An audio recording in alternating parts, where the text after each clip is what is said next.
వెంకటరెడ్డి గారికి, అలాగే మన సోదరమణి మున్సిపల్ చైర్మన్ కడకంచి బాలమణి గారికి, మార్కెట్ చైర్మన్ శివరాజ్ గారికి, ఈ వేదిక పైన డైరెక్టర్లకు, అలాగే ఈ కార్యక్రమానికి సక్సెస్ చేయడానికి విచ్చేసిన మన కాంగ్రెస్ పార్టీ నాయకులకు, సోదరమణులకు, పత్రికా విలేకరులకు, ఈ గ్రామ ప్రజలకు, భక్తులకు అందరికీ కూడా నా హృదయపూర్వక నమస్కారాలు తెలియజేస్తున్నాను. ఈరోజు నిజంగా కూడా చాలా మంచి రోజు. ఇక్కడ మిమ్మల్ని అందరినీ చూస్తుంటే పాత రోజులు గుర్తొస్తున్నాయి. ప్రచారానికి ఎలక్షన్లలో వచ్చినప్పుడు ఈ చెట్టు కిందనే కూర్చొని మనం మాట్లాడుకునే వాళ్ళము.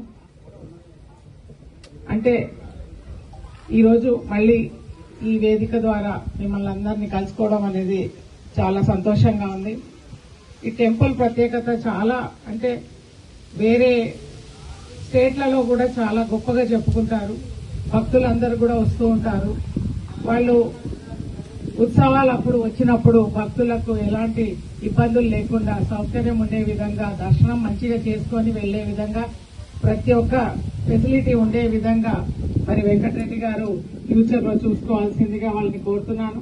ఈ టెంపుల్ సంబంధించిన ఎలాంటి డెవలప్మెంట్ సంబంధించిన ఎలాంటి కార్యక్రమాలున్నా కూడా మన ఉమ్మడి రాష్ట్రం, మనం ఉమ్మడి జిల్లా వరంగల్ జిల్లా సంబంధించిన మన కొండా సురేఖ గారే ఎండోమెంట్ మినిస్టర్ గా ఉన్నారు కాబట్టి ప్రతాపన్న గారు, మేము కలిసి మరి డెవలప్మెంట్ సంబంధించిన కార్యక్రమాలు తప్పకుండా వారి దృష్టికి తీసుకెళ్లేసి స్పెషల్ గ్రాంట్ కింద, స్పెషల్ ఇంట్రెస్ట్ కింద డెవలప్ చేసుకునే విధంగా మా కార్యాచరణ ఉంటుందని చెప్పేసి ఈ సభాముఖంగా మీకు తెలియజేస్తున్నాను.